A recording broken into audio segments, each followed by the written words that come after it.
Hey everybody, Jay here. Welcome back to the channel. I got a couple messages the other day on social media. Somebody said, hey, your bench looks pretty neat. Can you do a little kind of overview of the workbench? So I was like, yeah, that'd make a cool video. So anyways, let's spin you guys around and I'm going to show you how I lay out my workbench.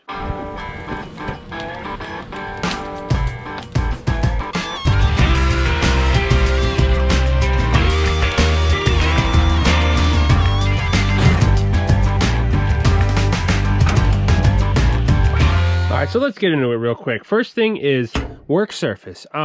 This is a stainless steel prep table that you would see in like a kitchen or a restaurant or whatnot.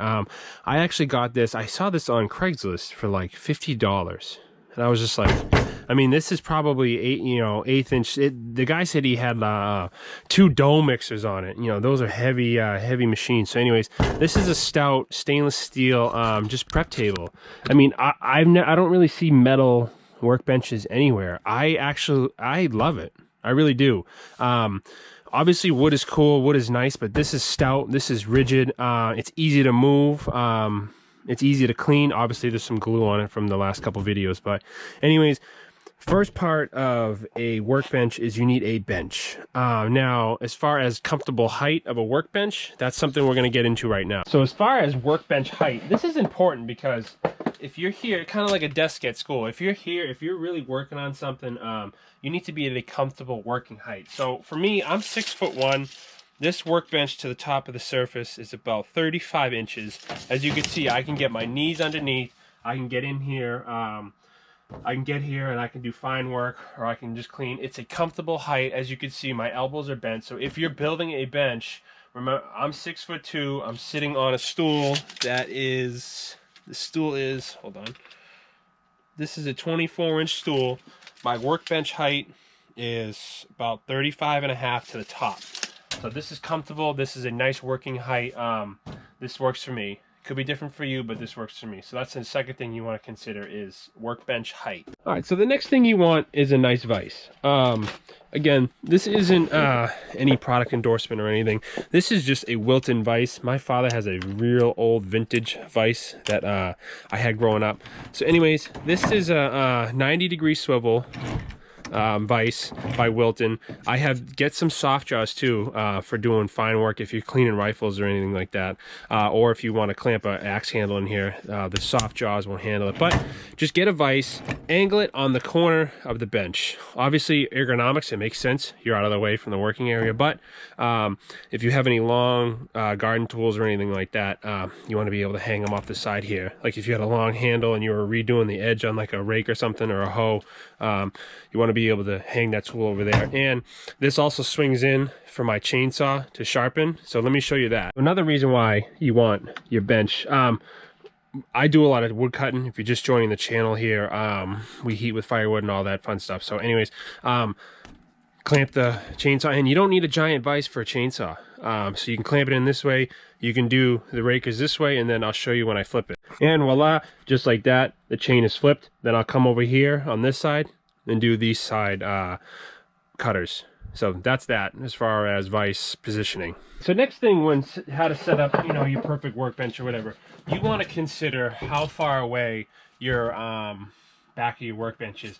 So I know if I'm sitting here, we already went over the perfect height for my workbench and my chair, my stool. But anyways, if I want to grab something, it's not that far of a reach for me. I have to kind of sit up a little bit to get the farther away tools, but overall it's not too bad. I mean, this depth from where my belly hits, this is 29 inches deep.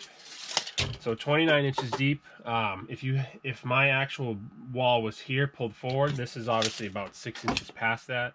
So about 29 inches would be an easy to grab distance from your belly to the back. So if you're trying to build one, this is a good reference. All right, so now the next thing, this is up for interpretation. It depends on what you're doing. What are you primarily going to be doing? Are you mostly doing small engines? Are you mostly doing woodwork? You know, it varies on what you're actually trying to do. But for me, how my setup works is I have a bunch of dishes. Anytime I'm working on something, little screws, nuts, or bolts, I like these. I made these back in high school. These are over 12 years old. These are just some live edge dishes that I like to put all my screws and nuts in when I'm working with something. I keep a pile of rags there. What I have in here is 2 tape measures, and then in this little wooden basket here, I have all my files. Wood, brass, metal files, stones, sharpening stones. Because again, I'll bring my axes in here, clamp them in. I have all my sharpening stones there. Moving over left to right, I have a pack of utility blades. I absolutely love, I love these little pocket razor blade knives. Razor blades are a dime a dozen. It's a sharp, straight, consistent edge. What are you doing most of the day? You know, if you're just opening boxes and kind of cutting a few small things, this is perfect. So this will also cut a seatbelt. I keep this on my persons every day, but this isn't like an everyday EDC video. Then we got screw extractor sets, and then we have, again, this doesn't matter the brand, like Ryobi, Craftsman, Cobalt, doesn't matter. This isn't any endorsement. I have a drill bit set, and then a bit set, various different T25 star bits and square Allen bits and whatnot. In here I have picks, small little picks if I'm trying to get something out. Little screwdriver here, just some miscellaneous oddball stuff. Crescent wrench, my buddy Carl gave me this. That thing's vintage. But anyways, moving up, we have our screwdrivers, we have our nut drivers.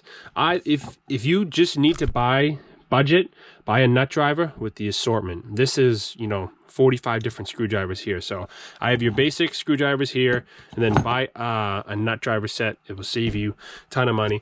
Some more screws, some paddle bits. I got some pens, Sharpie, pencils, pencil sharpener, those Husky 3-in-1, or not 3-in-1, the 3 Allen wrench sets.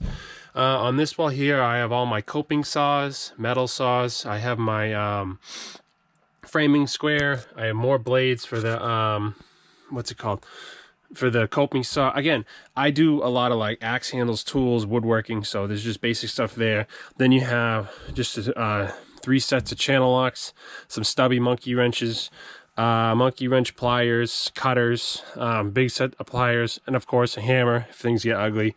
So that's pretty much that setup. And then I went over this in my last video. This is my Husky 270 piece toolkit. I like to keep this up top because if I'm working on something, boom, I could pull the drawer out, grab whatever I need. But if I need to take this to go do service on the Kubota or the plow truck, I could just grab it and take off.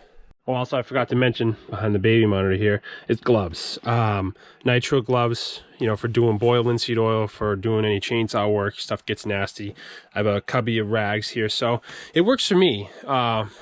I found it pretty efficient. Also, lighting. I have 2 commercial electric, they're like I don't even know, they're like 5,000 lumen LED lights. That actually, I like it. I like the the LED light with the stainless table. It's really bright down here. You can really get a good, you can really see well when you're working on stuff. But so anyways, that's pretty much it. I mean, it's up for interpretation.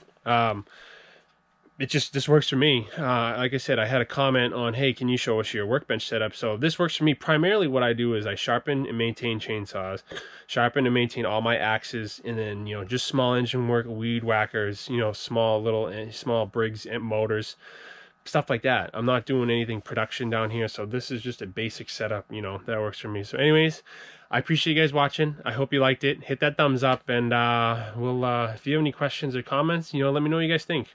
I'm always kind of rearranging and figuring out what works. So anyways, I'm Homestead Jay. Appreciate you guys watching, and we'll see you on the next one.